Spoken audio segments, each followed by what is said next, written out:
Hi, Joanne. Are you there? Yeah, hi. Hi, Joanne. Yeah, it's Joanne Welch. She's the campaigns director for the Back to 60 for 50s Women. And you've got a very important bit of information update since we spoke to you the other week. It's lovely to have you back on the show again, by the way, Joanne. Thank you, yeah.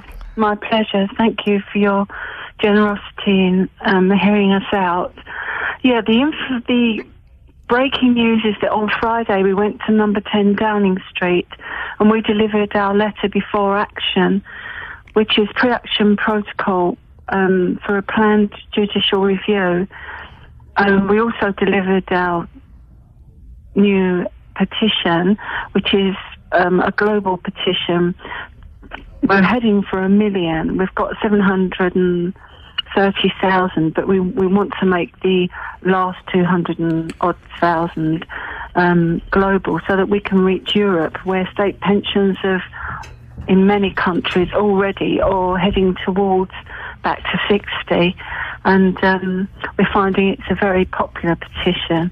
Also, David Henke last week, he wrote a piece for us, and it's called Downing Street, State Pensioners Thieves. And in that piece, he has demonstrated that the National Insurance Fund would have had sufficient funds in it had it been managed better. And one quote from that, if I may, is, "The truth of the matter is that the rules were skewed so the Treasury had never had to pay out any money.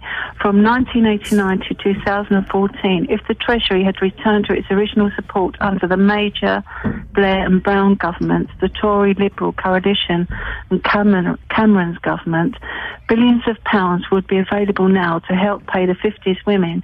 Instead, as we know, successive governments ruthlessly decided to solve the problem by raising the state pension age." So basically, 50s women dutifully paid into that fund, as has everybody else who's working. Yes. Yeah. And that fund should have, or the pot of money should have been protected and ring-fenced, and they have got the money. It's just basically, what have they done with it? So we were very cheered by that investigation, and it's so popular that David tells us that his website has constant activity on that piece.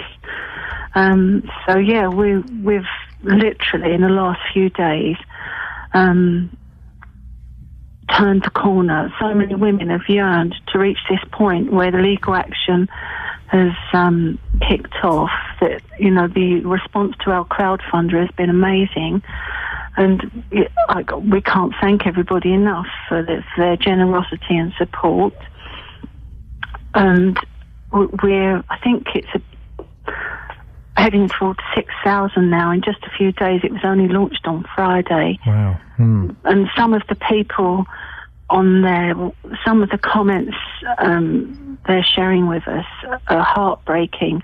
Like, one person said that they'd arranged to have a stall and they're selling some of their property, raising money so that they can contribute, because they think they've got so much faith in Michael Mansfield's world-class legal team that they want to contribute. Now, we say to people, look, you know, if you can't afford to contribute, then please just share our crowdfunder.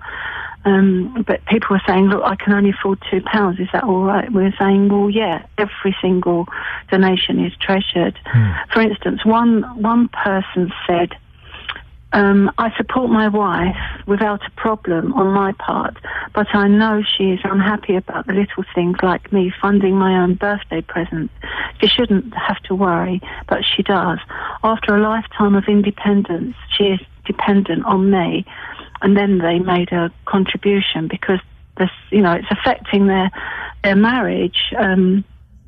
This stealth removal, twice deferral of their of his wife's state pension by stealth, and you know, not all men are in a position to help the family in that way. We appreciate that, but you know, this is not only about 50s women, it's impacting on their families. And as we've spoken about before, we have that amazing Silence of Suicide survey that reveals all this. Yeah. So Friday was an amazing day. The excitement of actually reaching the point where we delivered the letter before action was just thrilling, because it's been a struggle, because there's no such thing these days as legal aid. So we had to crowdfund the money for the opinion, crowdfund the money for the letter before action. And the women affected really can't afford to, dig as deep as is required to fund this legal challenge.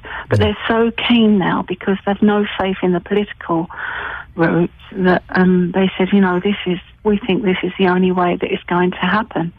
Yeah.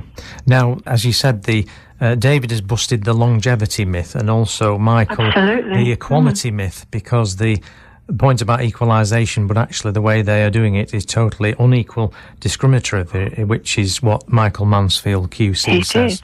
He did. You're right. He did say that. And he said that when we went on the battle bus just recently, and it's part of our Shoulder to Shoulder documentary, where he says that it is discriminatory, and he said made quite a few pointed remarks that the tweets and the Facebook posts with Michael's quotes are so popular, they go into the thousands. Yeah. It is discriminatory, and they know that it's discriminatory.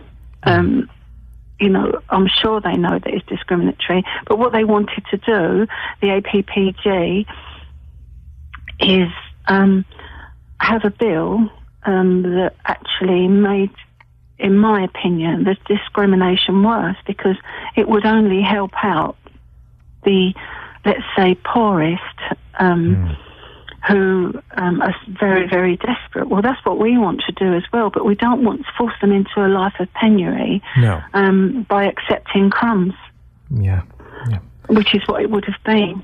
And, we do appreciate that there is the cross-party consensus that there is a problem and that something should be done about it. But it's what should be done about it. Yeah. And, this is... we say, back to 60, it's our money, you have it. As Michael said, it should have been ring-fenced and protected. So where is the money? Yeah. Why is it not available? It should be available. And David's blog, as I mentioned, exposes, as I explained, dare I say, it would be the word be mismanagement. I mean, what I want to say is that had I think it was Ross Altman said that not many MPs really understand the pensions, and there were successive pension ministers who really were on a massive learning curve managing the situation, and because of certain economic events, they went to the pension fund, and like Steve Webb, he said, that it was too fast, done too fast and done too much to one section, one cohort of women. Yes. So there is consensus amongst MPs that there is a problem, but they're too slow to do anything about it. Like the APPG has got a bill, they had a bill that was going through Parliament. The first reading was last autumn, and the second reading was going to be about now. And then there was a message put out saying, we're not even sure the second reading is going to happen because of X, Y, and Z readings. So that's 6 months wait for the second reading, when I can quote an example where a law was made in one day. Yeah. So why is it takes 6 months to get to the second reading, whilst women are suicidal and self-harming. I mean, surely that is an egregious constitutional regard for their well-being. In my book, it would be anyway. Yeah. Can I just say, Joanne, that this affects, as you say, this affects women in all different situations. Some people are on their own. They have perhaps not good circumstances. They're not all relying on a partner, or everybody's in a different financial situation, aren't they?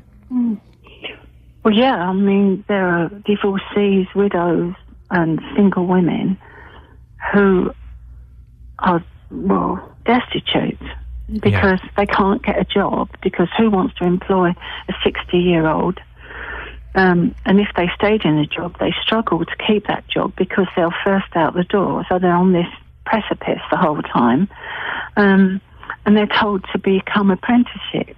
I mean, it just is... Why would you want to be an apprentice when you're 60? Really, you should be a mentor to young people who would appreciate that. Yeah. Now, Joanne, can I just say, obviously the letter of intent's been delivered on Friday, so... Well, can you perhaps tell us what the next step will be? Well, the defendant has 14 days to respond satisfactorily, and at that point, their response is considered. And this is why we're crowdfunding in anticipation of what we do next. Yeah. And obviously we can't say until we see their response. Of course not. No. Given that they already agree that there's a problem, then it would be sensible of them to actually answer all these questions that have been lingering for so long. I mean, Theresa May has said at PMQs, what's the problem? They only have 18 months. Well, no, they don't have 18 months. It's up to 6 years. Yes. Which is a twice deferral by stealth as well. And so women had no time to plan to recoup their imposed loss. Yeah.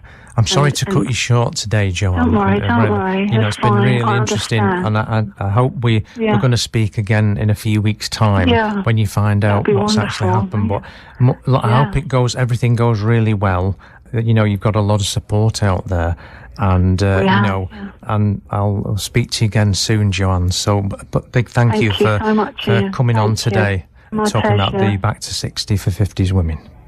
Thank you so much, Ian.